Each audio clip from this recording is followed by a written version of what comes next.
Hello everyone, and welcome to our first workshop, Corpus Month. For this month, we will have various professors who excel in corpus linguistics. Our first guest is Dr. Christian Jones. And he's going to present us, what can the Spoken BNC 2014 tell us about the big beast of English grammar, the case of will and going to? Now, Dr. Jones will start with his presentation. Thank you. Yes, we can see clearly. Okay. All right. Well, I'll just stick on my timer. Right. Thank you very much, and thank you very much for inviting me to give you a talk. So, as was mentioned, I'm going to talk about something which is connected to a project I've been working on with a colleague of mine, Dr. Graham Burton, and we're looking at some of the big beasts of English grammar. And today we're just going to look at some examples that we've researched related to going to and will. So this is what I'm going to talk about today, a bit of rationale and theory for what we're studying and why we're studying it. An outline of the kind of approach we took when we used corpus linguistics to analyze these areas of language. A bit about why would we want to look at will and going to, and then I'll talk about our findings and some possible implications from the findings. Okay, so the first thing is this study is about spoken data and very specifically conversational data. So the question people often ask is, well, why look at spoken data? Okay, when we look at foreign or second language learners, particularly learners of English as a foreign or second language, one of their primary aims very often, which they would state to teachers and to fellow students, is that they're aiming for some kind of spoken competence. It's a kind of primary goal for a lot of learners. So therefore, it's important for us, we think, to understand more about how people actually use language in conversations.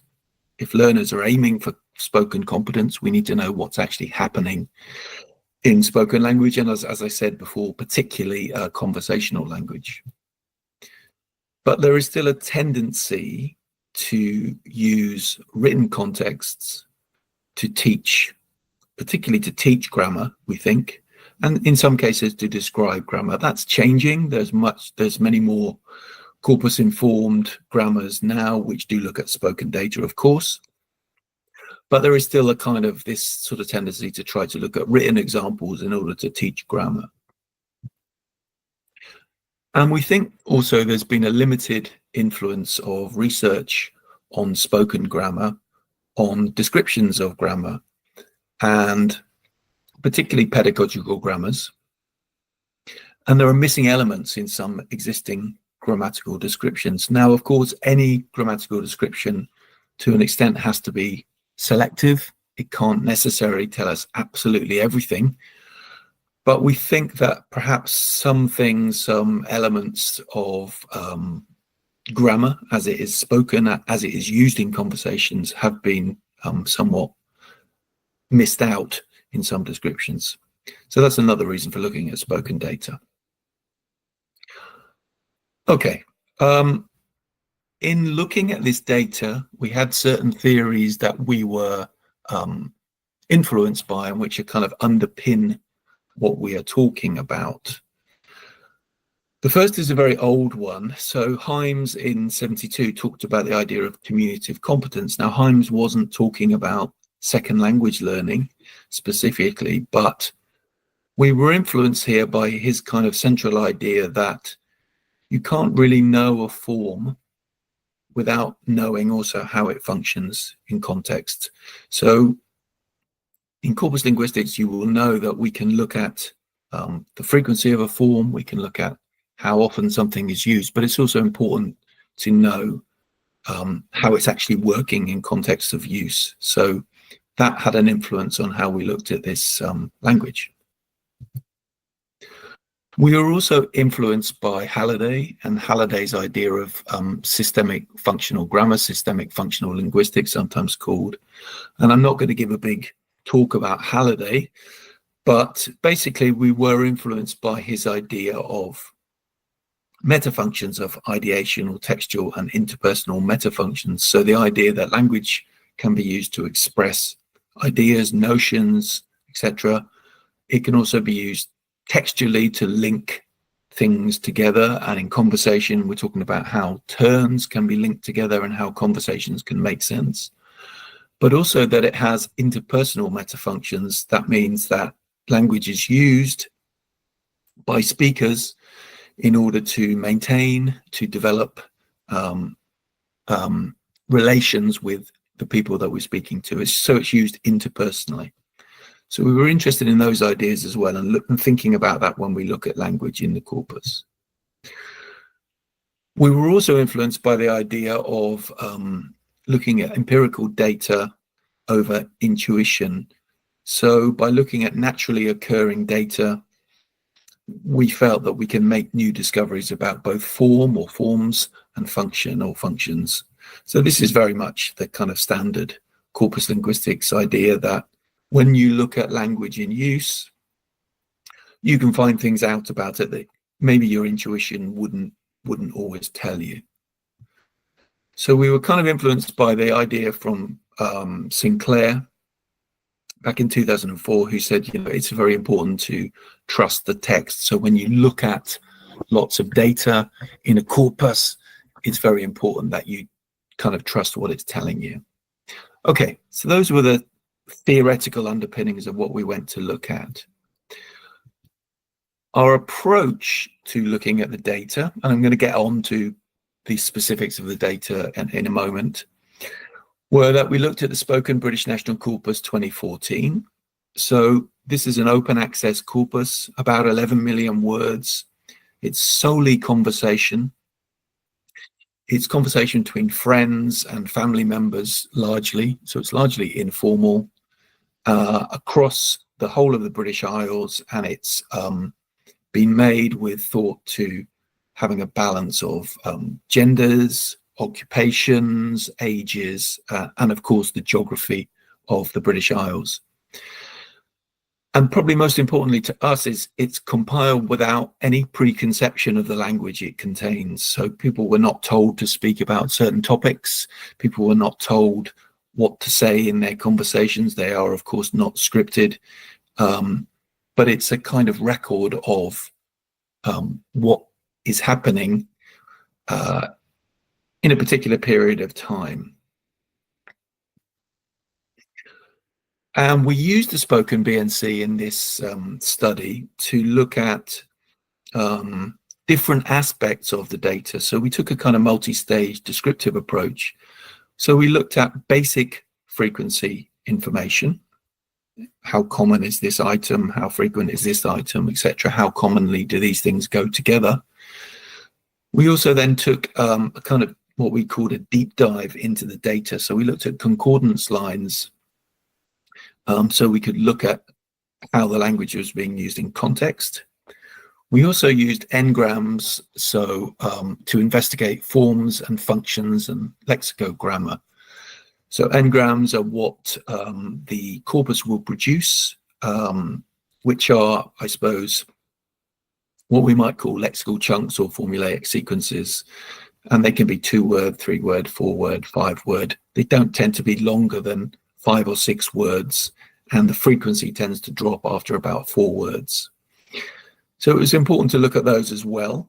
And then once we looked at the data and looked at it in context, we could draw some conclusions and implications for it. And that's what we'll do today with this example data. Okay, so today I'm going to talk about some findings that we made about will and going to, but why would we want to look at will and going to in a conversational corpus? Okay, well, first of all, this is just one part of a larger project that we've worked on. So project is not just to look at will and going to, but it's one part of it. Will and going to, we felt, were associated with a number of different functions, and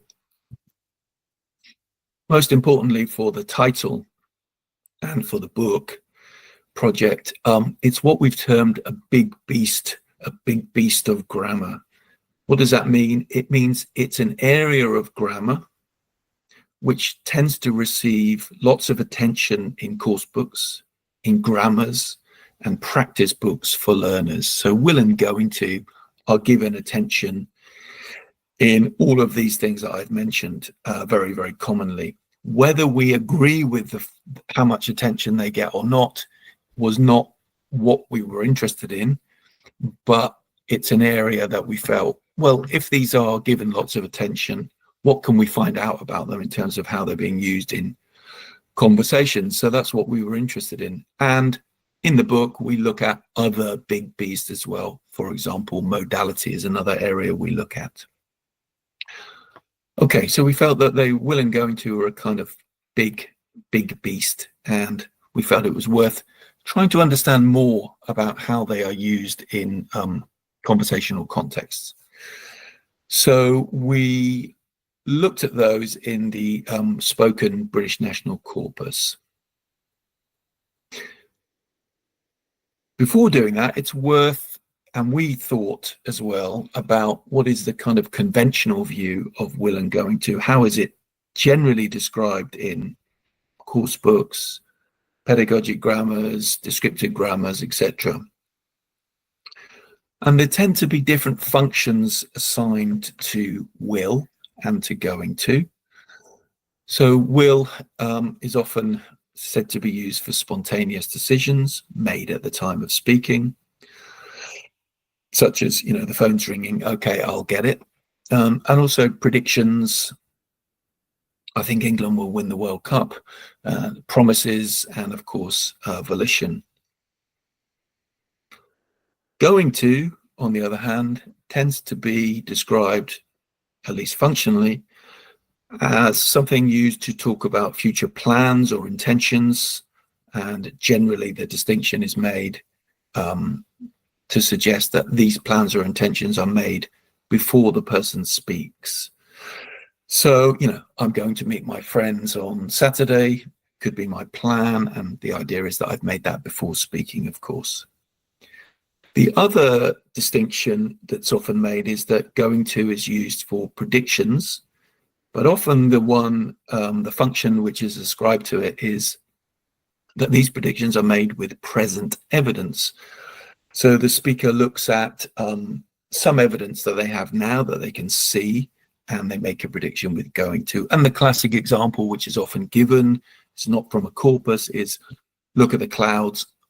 There's my present evidence, it's going to rain. So there's my prediction. But my prediction is supposedly based on present evidence. Whereas the idea of the prediction with will is that it's just based on what I think or hope will happen. There are other forms of going to which are also often described in course books, etc. So were going to, so often that's termed the future in the past, and that's often used to describe kind of changed intentions. So as I said, so-called future in the past. I was going to do this, but I was going to phone you, but I got busy, etc. And also the future progressive with will is often used to describe something in progress at a specific future time. So this time tomorrow, I'll be teaching some students, for example. Okay, so these are the sort of conventional views of will and going to.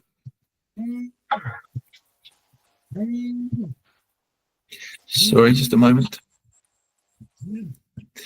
Okay, so those are the conventional views. Just one moment.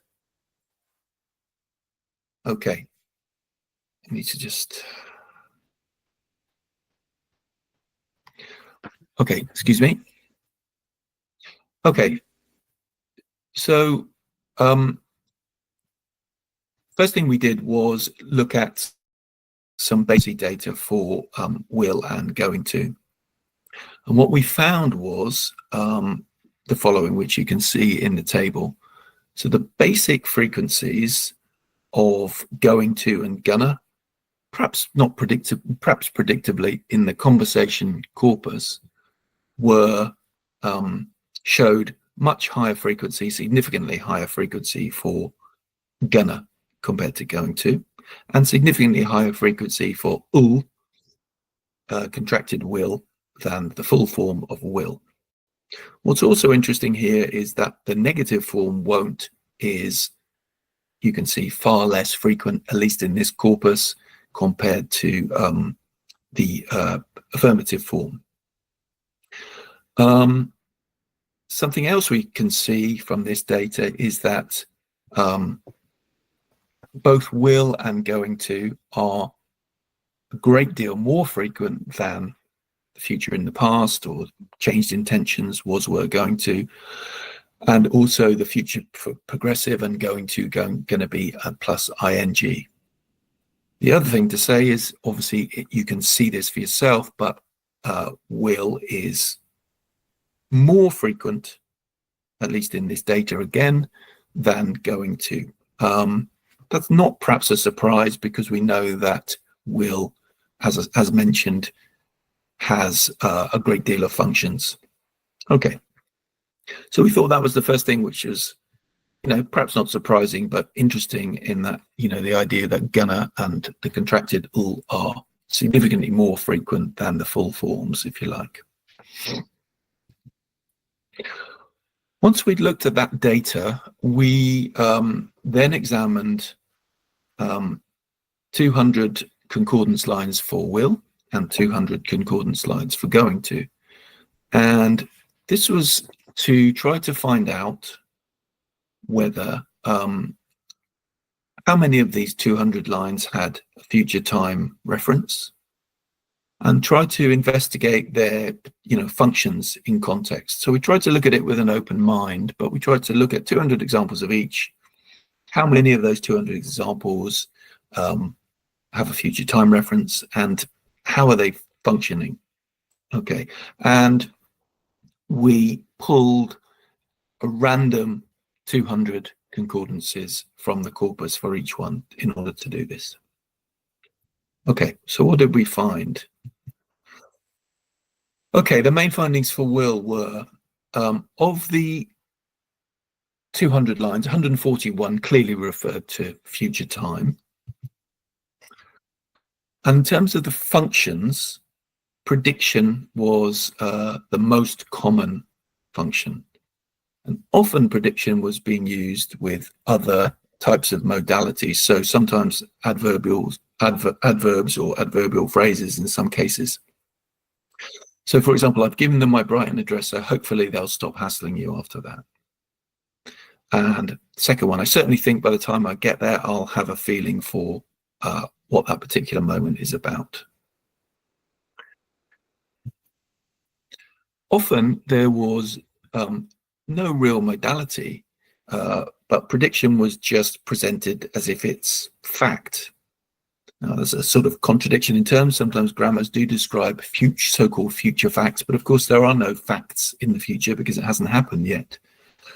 And here is an example of that. If you put a little glass and it's got water on it, it'll mark would will stain, whereas this won't stain. So it's a prediction, but it's presented by the speakers as if it's a fact. Other common functions, sometimes it was used to describe intentions, but these were not always made, when you looked at the context, they were not always made at the time of speaking. So here's one. I'll do a qualification, that's leisure, for 3 months while I'm there, and then I'll travel for a year, so I'll be there for about a year and a half. So here's somebody talking about a kind of future intention, but these intentions cannot realistically have been made at the moment of speaking. There are also examples of promises, and sometimes those examples of promises included other people. So here is one. They hire them out, something like 5 pence to 10 pence. I forgot how much. She'll tell you how much it is. So people are not always making promises that they will fulfill, but sometimes they're making promises which other people will fulfill. And there was a number of examples of reported and imagined speech and thought. So the will form is being used in a kind of speech report. So here's an example. I could say, no, I don't want any help. I'll do it myself. Or the second example, you can see another example.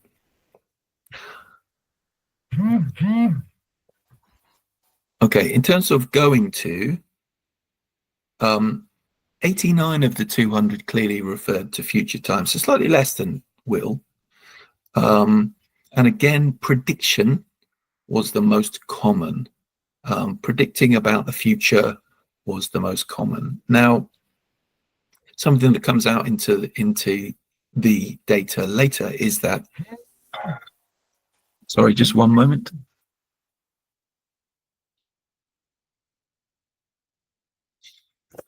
Something that came out here and in the later data is that the predictions sometimes seem to be based on present evidence, but not always. And we'll look at an example of that in a moment. Okay, so there's an example of a prediction from the data. Also, the predictions here are, again, not always based on the individual speaker, but they're often predictions about others' typical or habitual behavior. So, for example, every time you message her, she's going to go, oh God, yeah, she never did bloody, you know, etc., etc., etc. Okay, so that's a different kind of function than we probably expected.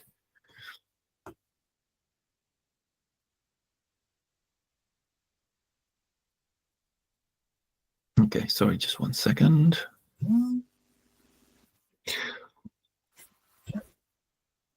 Okay. Other functions. There are lots of examples in the data of intentions and sometimes changed intentions. So, for example, here, the two speakers are talking about plans in Nepal. I've applied to go to Nepal to teach English over the summer. You're going to go to Nepal, whereabouts? So asking about intentions. And then the second one is a changed intention. She was going to go into nursing. I don't know if she ever did or not. And again, lots of examples of going to being used in reported speech and thought. Often that reported speech is signaled with like, and it's a kind of direct speech report. Okay, sorry, just one moment. I need to just pause.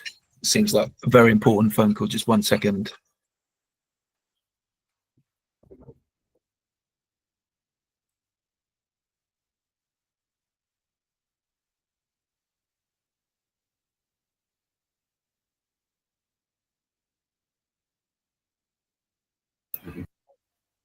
Our professor took an important phone call.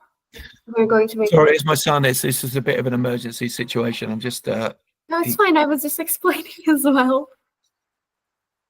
Okay. Okay, so it should be okay now. Sorry about that. If it goes off again, I'll just have to stop a second, but it should be okay. Okay, so reported speech and thought. I had to do that. For example, I had to do that and I was like, I can't do it. And he was like, so like here is signaling the speech report. Right, we're going to do press ups now. And I was like, no, I can't do it. And he was like, right, you've got to do it now. Okay. Okay, so some differences in the functions that we found from the kind of deep dive, which we looked at. And what we then,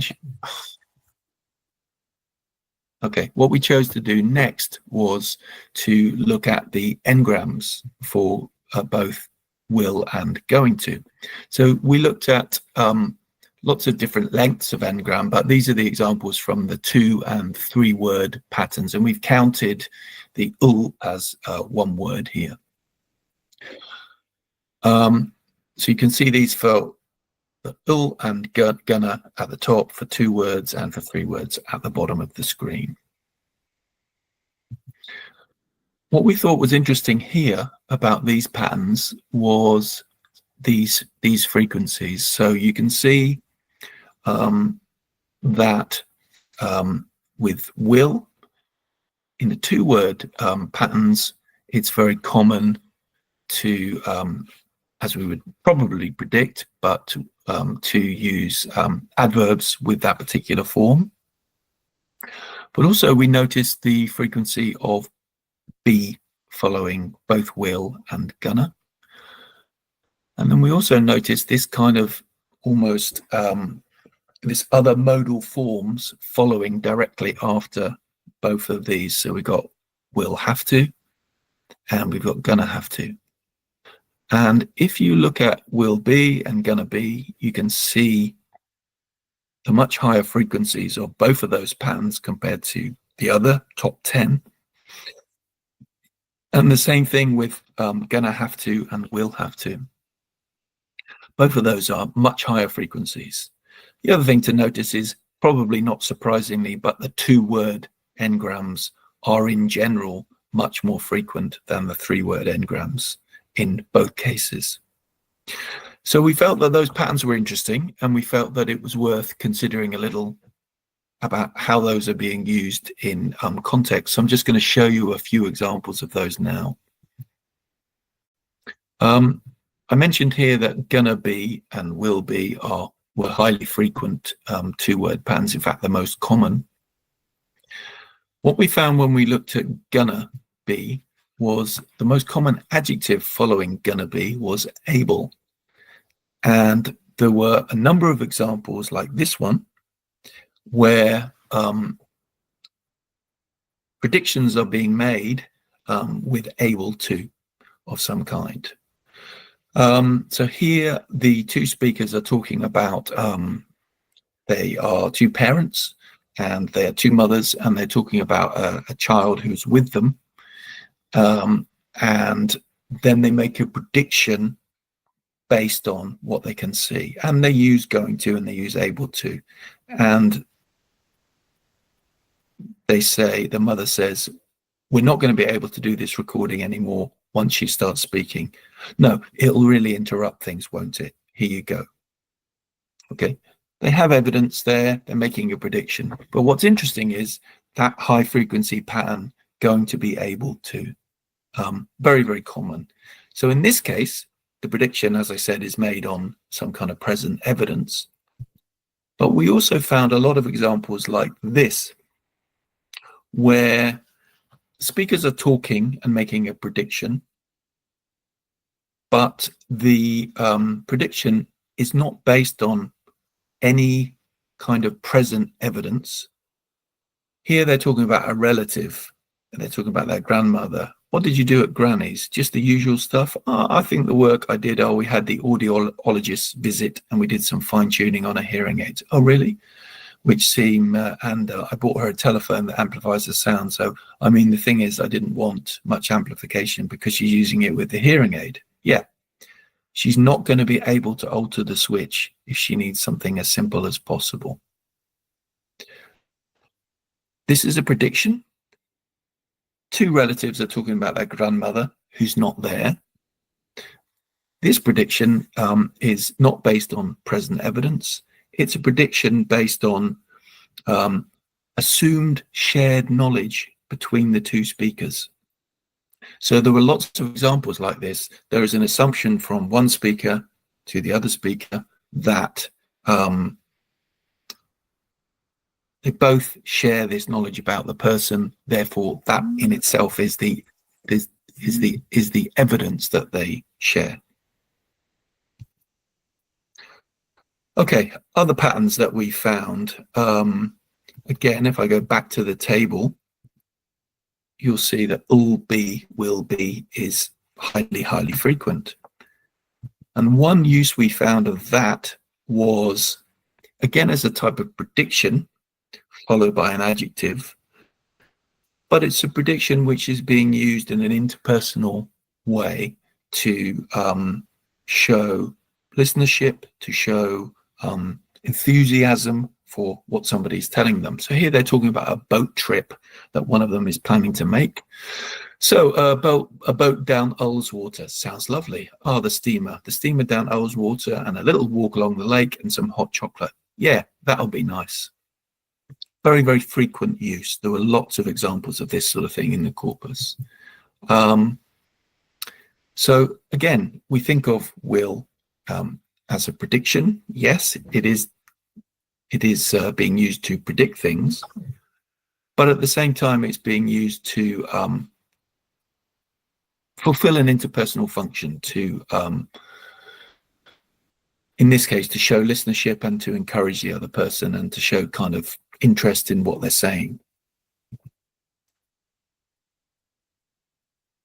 We also found, as mentioned in the engrams, we found examples of will with have to very frequently. And here is one of them. So they're talking here about something, and they're also trying to open a bottle at the same time as they're talking about it. And then, so the speaker says, and then, oh, it's written in English actually, and it expresses the complexity of its magnificent heritage. Thank you very much. And you'll have to open it because it's got you're doing well there, cork. So they're opening a bottle of wine, I think. Okay, so this use here of you'll have to, in some senses we might look at it as a prediction, but it's also a type of it functions really as a type of advice giving. I think it's a good idea that you do it this way. It's not just I'm making a prediction to do that. So again, there were lots of examples of this, and here is another one. And sometimes this advice giving was to other people. Sometimes it's to the collective group. So here they're talking about a visit to a relative. They visited us on, what was it, 27th or 28th? Yeah, we came back here on the 27th. We came back on the 27th. We'll have to check when my nana is having her party, literally leaving in the middle of the party. Okay, so again, this is not really a prediction. It's kind of advice giving to ourselves. This is something that we really should do. Okay, the final thing we looked at was adverb collocations. So we looked at adverbs that come frequently before going to and after will, and these were the most frequent. And some of these we would probably predict. So we would imagine that not would be quite common before going to, in order to make it negative, of course. And we might imagine that probably is often used with will, for example. But when we looked at examples of them, we also found that they have interesting, quite common interpersonal functions. And that was, again, quite an interesting thing that we found. So here are some examples. So just of course can mean short time, but it also serves different interpersonal functions. So it's used to soften something we're saying. I'll talk to you in a sec. I'm just going to plate up the food. And also sometimes to slightly hedge a request. Will you just put that over there? And also here, it's just going to be a pain to read.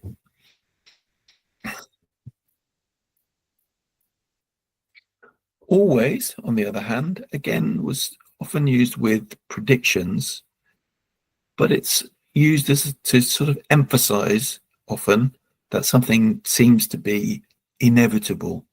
There'll always be some idiots. That will always happen. I predict that will happen forever and ever and ever. So again, a kind of emphasis, and again, almost a sort of interpersonal function. I'm emphasizing this to show you how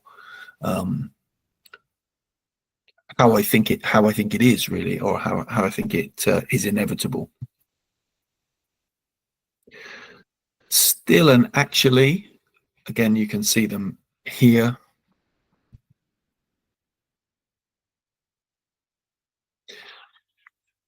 Actually was very commonly used to contradict what has been predicted or what I currently think. For example, I'm hoping that when I'm dead, the paintings will actually have some value. The suggestion is that, of course, now they don't have some value. And the second one, I don't care, you're going to have a bath in a minute, so it doesn't matter. Right, I am actually going to take the mini cheddars away from you. So that contradicts what might be happening now. This is not what you're expecting to study. And still, you can see, what about your Chinese? Are you still going to study that? Again, to emphasize, is this continuing, etc. So some of the adverbs, we could perhaps predict their frequency, but what we noticed about this is that they serve very often quite interesting kind of what we call interpersonal functions. Okay, so conclusions. There is evidence from the data that in this conversational corpus, going to and will did perform some functions which are typically described in textbooks, grammars, etc. But some functions were clearly more common than others. So prediction was the most common function for both forms. So going to predictions were used with shared knowledge as well as being based on current evidence or evidence that could be seen. And predictions with will were also very common, the most common function for both forms. There are also very important interpersonal uses of both forms of going to and will. The prediction with shared knowledge is often a kind of interpersonal use of the form because it assumes a shared knowledge and an understanding between the speakers.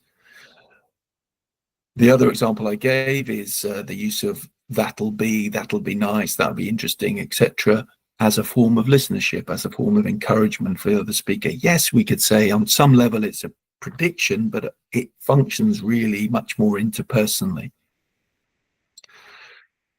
And there are frequent lexicogrammatical forms which emerge from the data. For example, going to be able to and or will, going to, followed by have to, will have to, going to have to.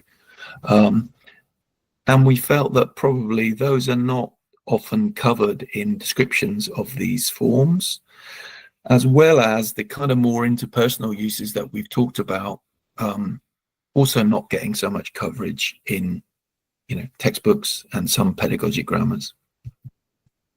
And of course, there are frequent adverb plus will going to combinations. So to finish, implications. We felt it's worth, pretty obvious, but highlighting the frequency of the contracted will and gonna in conversational data. So if learners want exposure to and an understanding of how these forms are used in conversation, well, they're used in these contracted forms. So they need at least exposure to that, and that frequency needs to be highlighted. There's probably a case to say that there should be more focus on the greater frequency of the prediction function of both of the forms. Tends to be that there is a greater focus, at least initially, on using going to for future intentions and not so much on the prediction. But in this data, at least in this conversational data, there was a greater frequency of the prediction function. We also felt it's important to highlight interpersonal functions as they're used in dialogues and to think about how speakers are using the language for interpersonal reasons. And we felt it's worth focusing on common lexicogrammatical patterns, including with adverbs. So, as I've mentioned, gonna be able to, will have to, those kind of patterns that are identified probably need some focus. Okay. A bit of a plug, that study that I've just talked about is in this book, which is, as I said, is going to co-authored with my colleague Graham Burton, and should be in all good bookshops soon, hopefully next month. And we look at various big beasts of English grammar in that book. And when I send the slides around, you can see there's a bit of a preview of the book there if you want to look at it. Okay, I can stop sharing, and I'm very happy to take any questions about the slides or anything in the talk. Thank you very much. Thank you for your presentation, and thank you for your time. We are now in the session for question and answers. If you have any questions, you can raise your hand or you can ask via the chat. It was really a great presentation, so I would like to thank you personally again. No, and sorry about my phone just going off. It's just it's fine. Is everything all right? I was unable to ask. Yeah, it's okay. Yeah, I think my son's okay. I just it will be okay. Yeah, do not worry. Yeah, okay. How do you want me to deal with the questions? Yeah. We have one person, İpek Çakır. You can open your mic and ask your question. Hello, thanks for the presentation. It was great. No problem. My question is, do you think going to is a stronger utterance than will as a conclusion? No, Thank you. I don't really. I don't think it's stronger, because that kind of description, I don't think that really, when you look at the data, I'm not sure that really holds true in the data. It being stronger, I'm not sure that it would. So no, it's not something I would particularly agree with, no. But it's a nice question. We have one question from in chat from Fatma Tunç. Yeah. It says, that was a great presentation. I have a question about linguistic nuances of will and going to. Yeah. What does BNC 2014 reveal about how these future markers may be affected by pragmatic factors such as politeness, formality, or immediacy in conversation? Yeah, great question. Well, I think, okay, so I would say in terms of the formality, the Spoken BNC 2014 is they're conversations which are relatively informal. They are, well, I would say they're informal, really, because they're between friends and family. So the speakers generally know each other pretty well. So in terms of the uses that I've just described in the presentation, they're all being used in relatively informal context, and that's not informal being used in a kind of in a negative way. It's between friends and family members generally.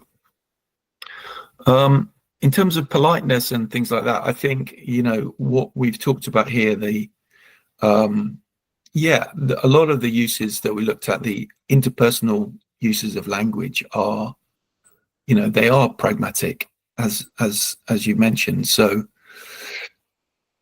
speakers used things like just as an example to soften what they were saying very commonly. And the last question, oh, sorry, there was a second part of the question, but yeah, so yes, I would basically say yes, they are being used pragmatically very, very, very often. And that's something that we felt is missing very often in descriptions. The kind of interpersonal functions or function of language is very often not talked about. But here it is in use and speakers use it. But yeah, thank you. Very nice question. We have another question in chat from Rosalie Nipek. Thank you for your presentation. My question is, in what ways do Spoken BNC 2014 finds on will and going to align with established theories of social linguistic variation, such as Labelle's principles of linguistic change? Are certain demographic groups found to drive changes in the use of these constructions? Yeah, again, a very, very good question. It's not a historical corpus. That it says it's called the Spoken BNC 2014, but as I understand it, the data was collected from between 2012 and 2016 in the UK. So it doesn't track linguistic change across time. That's not its intention. It's a kind of a snapshot of conversational data across the British Isles in conversations between family members and friends at that particular time period. Are certain demographic groups found to drive changes in the use of these constructions? So again, it's not something that's tracked across time, so it's not possible to do that. But something that you can do in the corpus is look at variation, or you can filter it for different age groups, for example. So one thing we found, one of the chapters, this is not this chapter, but one thing we looked at in another chapter was speech reports. So reported speech and reported thought. And what we found there is, again, and you've probably seen that in the examples I showed you today, that like was extremely frequently used to signal a speech report. Very, very common. And we wondered about that, whether it was a kind of age specific thing. Was it something which was more common in younger speakers or not? And what we found is that, yes, there was a greater frequency of it in age groups from kind of 18 to about 24.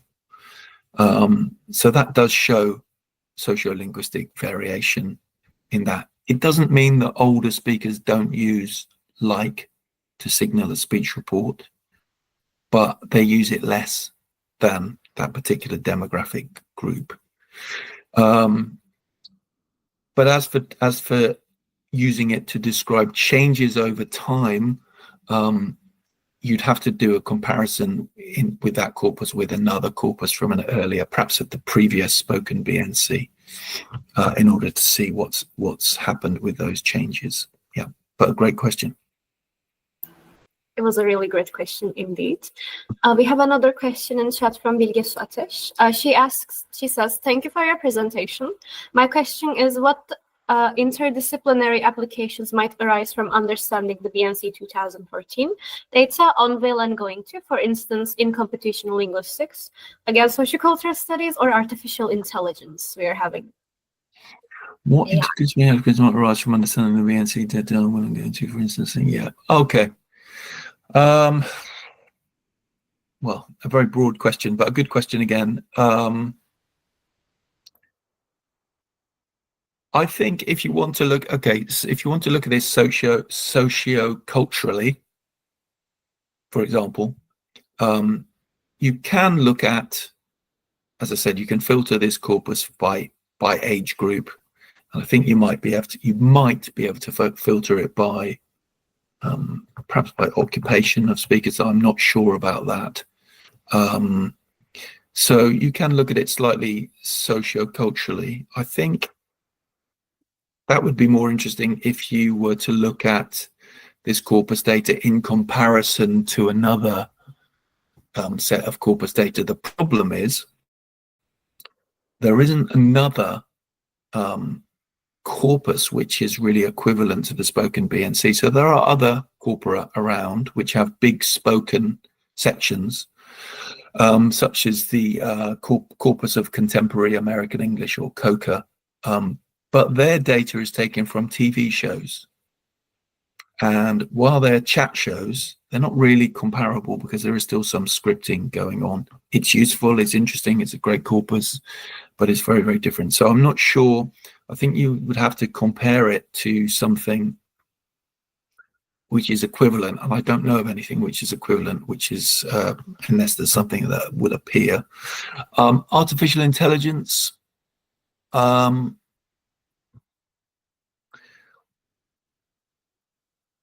think it depends on what you want to do here. With interpersonal might arise from understanding the beyond will and go to. I mean, you could. Are you asking? Could you ask artificial intelligence to analyze this data? Well, yes, potentially. I'm not sure what it would find, and I think what artificial AI is not good at is understanding pragmatics and understanding the interpersonal elements of language. And those interpersonal elements of language are what make humans human, and what make conversations conversations. And I think those are often missing. And AI is, the A is very important. It's impressive, it's intelligent, but it is artificial. It learns from humans, but it's not a human. So I think it's definitely possible. In terms of corpus linguistics, there's lots of other things you can do with this kinds of data, but we've just focused on, as I said, looking at some of these kind of big beasts of grammar. Yeah, but thanks. Good, nice question. Thank you for your answer. We have another chat question from Zarife Karaj. Yeah. She says, how might educators leverage insights from the BNC 2014 to teach future tense forms more effectively, especially given the fluid and context-dependent nature of will and going to? Thank you for your time. No, great question. So we've given some of the suggestions we said at the end. We would say that it's probably worth spending more time on or highlighting the more common functions. So we found that prediction is much more common. I think the other advice I would give is, I would take it from your question. You said the context-dependent nature of will and going to. So you're absolutely right. It is context-dependent. So I think I would just highlight how important it is to look at these forms, not just these forms, any forms, in context, in realistic contexts. It doesn't make sense to look at, for example, going to, in an example sentence. It has to be looked at in the context of conversation, and then you can look at functions like prediction and how they are not always based on present evidence that the speakers can see, but they're based on a kind of assumed shared knowledge between the speakers. And so, yeah, I think that the more that this language can be looked at in context and learners can be exposed to it, and they can have examples of it, and they can do exercises with it based on examples from context, the better. I'm not saying that everything has to be taken directly from a corpus, but things can be perhaps taken from a corpus and adapted for classroom use. But it's as you've mentioned in the question, it's context dependent, and therefore learners need lots of context and need to constantly be looking at this language in context. Yeah, thanks. We have another question in chat from Armaniel. Yeah. He says, thank you for your presentation. It was great. I have a question. What are some of the methodological challenges in extracting reliable data on will and going to from the Spoken BNC 2014, given the variable context and functions of future markers in speech? Yeah, that's a good question. I think these forms are less difficult to extract reliably than some. So I mentioned, for example, the high frequency of like to report speech and to report thought as a kind of marker of a speech report. And when we look for that in the corpus is not tagged for that particular function of like. So when you do that, it's difficult to pull up specific instances of like being used just for that. So sometimes there were challenges, and we talk about that in the book actually. I mean, the data is reliable because it's from the course. Of course, when you search for something like going to, and we do mention this as well, when you just look at frequency of going to, the corpus doesn't distinguish between the uses of just initially. It doesn't distinguish between the examples which is just going to, and also would include like was going to, were going to, etc. So future in the past kind of use as well. We had to, and we do specify in the book, so we had to do certain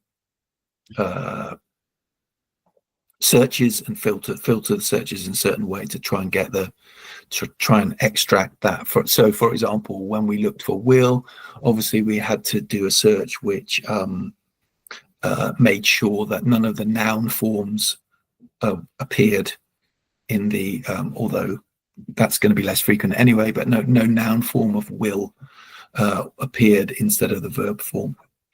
So we talk about that in the book, some of the ways we use the searches. But yeah, sometimes it's harder than others. Like I said, if the corpus is tagged for certain things, it's a bit easier than others. And very, very high frequency words like are have a number of uses, so that's much harder. Thank you for your answer. We have another question in chat from Rabia Arslan. She says, first of all, thank you for your valuable presentation. I want to ask what advantages and limitations arise from using BNC 2014 over earlier versions of the British National Corpus when investigating grammatical constructions? Yeah, that's a very good question. I think earlier versions of the BNC are great as well, but the spoken parts were taken from a variety of settings, meetings and various things. This version is purely conversational data. So we felt that if we wanted to look at how these things are being used in conversations, that this is the kind of largest open access corpus of such conversations that is available. So we felt this is much better for looking at how things are used in conversations, which is what we wanted to do. There are other corpora, as I've mentioned, like the Corpus of Contemporary American English, which is a very good corpus, and its spoken section is very interesting. But the data in that corpus is taken from, I believe it's mainly talk shows in America. Very interesting, very valuable, but different to conversations in some ways. So yeah, that's why the limitations are any corpus is a kind of snapshot of the language, right? So BNC is 11 million words, which is very large for a spoken corpus. But 11 million words of data is a tiny fraction of the language which would be spoken by people in, I don't know, a week or a day, or I don't know how you would count it, but it's a tiny fraction of the language which is possible. It's not the entirety of the language. It just gives you a kind of snapshot, a window into how speakers are using the language. It would be wonderful if we could have bigger corpora of conversations, but they're very, very hard to collect. They're very time consuming. People need to be paid to make the recordings. They have to be transcribed and all of those things. So it's time consuming and costly. So it's hard to make a big one, but yeah. Thanks. Good question. We have one last question in chat as far as currently. Okay. She says, it was such an informing presentation. I have a question too. To what extent should language teaching materials incorporate corpus-based findings on will and going to better reflect natural spoken English, and what challenges might this pose? Yeah. That's a very good question again. I would put that question back and to say, if I was creating a dictionary today and somebody said to me, to what extent should your dictionary be influenced by corpus findings? Most people would say that it's not even a question that should be asked, because every dictionary that's available now is based on corpus information. Any dictionary you look at is based on corpus information. Different corpora will be used, but they will all be based on the corpus. So whether language teaching materials should incorporate corpus-based findings is, to me, it's a very good question, but I wish it was a question that we didn't need to ask anymore, because my answer would be yes, of course they should. It seems crazy not to use this kind of information we have about language how language works, what's frequent, how it functions, how it looks in context, how it appears in conversational data, etc. So to what extent should they incorporate corpus-based findings? Well, I don't know about to what extent, but yes, they should incorporate corpus-based findings. How they do that is that's a very open question, and there are challenges involved in it. So it's not necessarily an answer at all to just take data directly from a corpus and put it into the materials, because conversations from a corpus are interesting and valuable from a research point of view, but pedagogically they may not work for particular groups of learners. So one of the challenges is kind of interpreting that data and finding a way which makes it I suppose, appealing and valuable for a particular group of learners. So some things that people have done is take dialogues, for example, from a corpus and adapt them slightly, perhaps slightly simplify them, but use them to exemplify and illustrate particular features of language. That's one thing that can be done. I think something else that can be done by teachers, and I think this is something that probably happens anyway, but it tends to be based on intuition, is to give students information, very simple information about frequency. So it's useful for learners to know that in conversations, the contracted form of will and the use of gonna are very much more frequent than going to and will. And that students can be given that information. What they choose to do with that is up to them, but I think it's useful to have that information, definitely.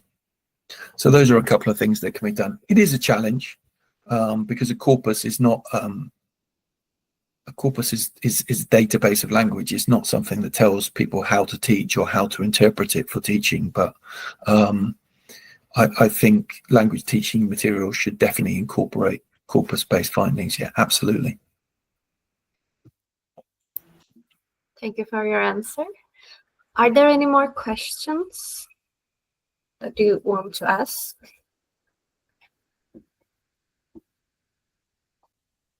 Seems like there isn't. So I would also want to formally as well thank you again for your time.